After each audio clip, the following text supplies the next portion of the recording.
Bonjour à tous et merci d'être avec nous pour cette édition de la mi-journée du jeudi 15 septembre. Et on ouvre ce journal avec cette mobilisation du côté de Rive-de-Lyon. La commune est dans le rouge, elle doit faire une économie de 411 000 €. Elle a donc acté des coupes drastiques dans le service jeunesse, transformant des CDD de 35 heures en 10, 15 ou 18 heures. Une situation qui impacte 21 agents. Ces derniers manifestaient ce matin devant les écoles publiques de Chaillé-sous-les-Ormeaux et Saint-Florent-des-Bois. Agathe Poulet a rencontré le maire de la commune. Les élus, collectivement, comprennent l'incompréhension et les difficultés rencontrées par les animateurs. Nous respectons le droit de grève, bien évidemment, mais nous appelons chacun à la responsabilité. L'équation, elle est simple pour nous, élus de Rive-de-Lyon. Soit les réformes et la restructuration du budget se font maintenant, soit, si cela n'est pas fait, la tutelle budgétaire passera sur les services de l'État. Et là, la règle sera implacable. Resteront que les services publics obligatoires.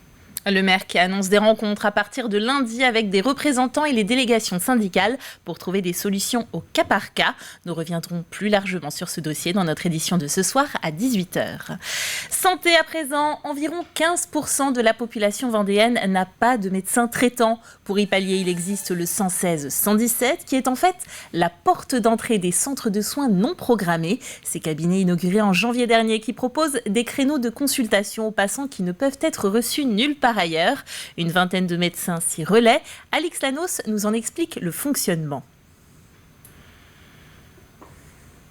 Vous venez me voir pourquoi ? Du coup, j'ai mal au dos. J'ai fait un mauvais geste lundi dernier au travail. Comme plus de 60% des patients qui arrivent ici, celui-ci n'a pas de médecin traitant. Coincé du dos, il a heureusement pu obtenir un rendez-vous au centre de soins non programmé de La Roche-sur-Yon. Et il n'est pas le seul dans ce cas-là. Les 12 créneaux de rendez-vous disponibles chaque après-midi sont vite remplis par des patients, souvent inquiets. Vu l'état de santé de mon fils, je ne savais comment faire, quoi. Et moi, c'est la première fois, je ne savais pas que cette entité existe, quoi.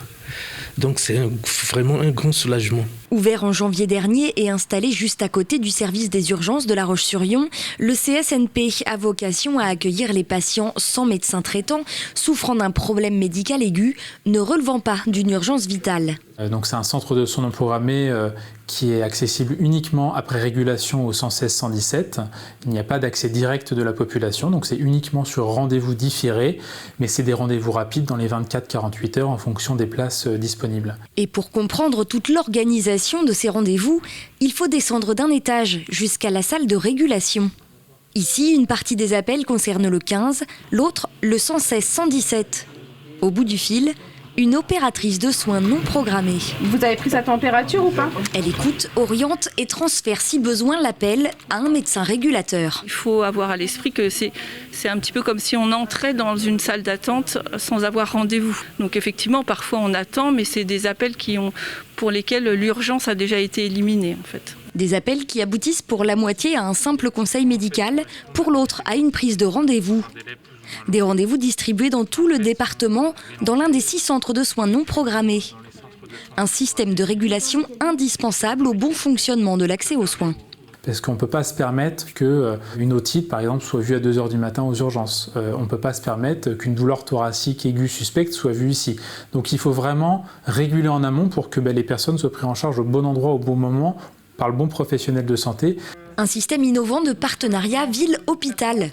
Au CSNP, ce sont des médecins généralistes en activité, mais aussi remplaçants ou retraités qui assurent les vacations, tous salariés par le CHD.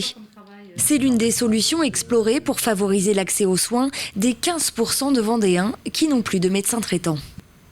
Et le service est déjà saturé. Les médecins tiennent donc à rappeler les fondamentaux. Le 116-117 est destiné en priorité aux Vendéens qui n'ont pas de médecin traitant. Si vous en avez un, il faut d'abord appeler votre cabinet avant de joindre la plateforme. Enfin, ces centres ne traitent que les pathologies aiguës comme les otites ou un dos coincé. Comme on a vu, vous ne pourrez donc pas la solliciter pour un certificat médical pour votre club de sport, par exemple. Selon le Conseil de l'Europe, près d'un enfant sur 5 est victime de violences sexuelles en Europe. Un tiers d'entre eux ne se se confieront jamais. Face à ce constat, la ville de Saint-Gilles-Croix-de-Vie a choisi de s'engager sur plusieurs années aux côtés de l'association Colosse au pied d'argile, qui compte intervenir autant auprès des enfants que des adultes susceptibles de les écouter. Première étape, c'est de communiquer déjà. C'est important de communiquer sur l'engagement de la commune, ce qui est en train de se faire aujourd'hui. Deuxième étape, c'est de sensibiliser très largement les bénévoles, les salariés du milieu sportif, du milieu éducatif, ce que l'on fera le 4 octobre. Troisième étape, ça va être de former, cette fois-ci sur des journées de formation, les professionnels, leur proposer les 2 modules mis en place par Colosse au pied d'argile. Et la quatrième étape, ou qui pourrait être en parallèle de cette troisième étape, c'est de commencer à sensibiliser les enfants. Allez, partons à Pouzauges pour aller à la rencontre de Colline Chevreau. À 28 ans, la jeune femme est finaliste de la 45e édition de l'Oscar des jeunes fleuristes. Nous l'avons rencontrée. Depuis toute petite, Colline Chevreau est passionnée par les fleurs et s'épanouit à travers son métier depuis une dizaine d'années. Lorsqu'elle compose des bouquets, Colline laisse place à son imagination et sa créativité, tout en recherchant l'harmonie. Même si on n'a qu'une ou 2 sortes de fleurs, il y a toujours un placement spécifique à faire, donc on apprend à l'école et au bout de quelques années, on n'y réfléchit même plus, c'est de l'instinct. À 28 ans, Colline représentera la Vendée pour l'Oscar des jeunes fleuristes au salon Nova Fleurs ce week-end à Tours. Même si elle collectionne déjà certains prix obtenus lors de son CAP, ce concours est un défi personnel et l'occasion pour elle de se surpasser. Les concours sont là aussi pour nous apprendre des nouvelles techniques. Le métier de fleuriste, c'est un métier qui évolue très vite, énormément. Et c'est toujours à suivre les tendances, à suivre les couleurs, à suivre les modes. Voilà. Et donc les techniques sont toujours plus poussées, plus approfondies. Donc même à 60 ans, j'aurai encore des choses à apprendre. Les clients de cette boutique sont ravis d'apprendre que leurs fleuristes participent à ce concours, comme c'est le cas de Chantal, habituée aux précieux conseils de Colline.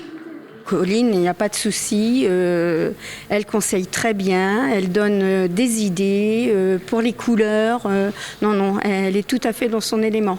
Puis en plus, j'espère que pour elle, ça va marcher. Hein. Je lui souhaite que des bonnes ondes.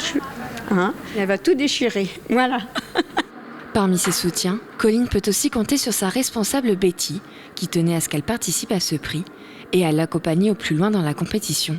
Colline, elle a tout à développer, elle a ce peps de dynamisme et de découvrir plein de choses devant elle. Et ça, on sent cette motivation. Donc l'or est dans ses doigts, donc il ne reste plus qu'à réaliser, quoi. Cette fleuriste vendéenne est prête à donner le meilleur d'elle-même face aux 9 autres candidats durant 6 épreuves qui débuteront ce dimanche. C'est la fin de cette édition. On se retrouve ce soir à 18h pour un journal tout neuf. À bientôt.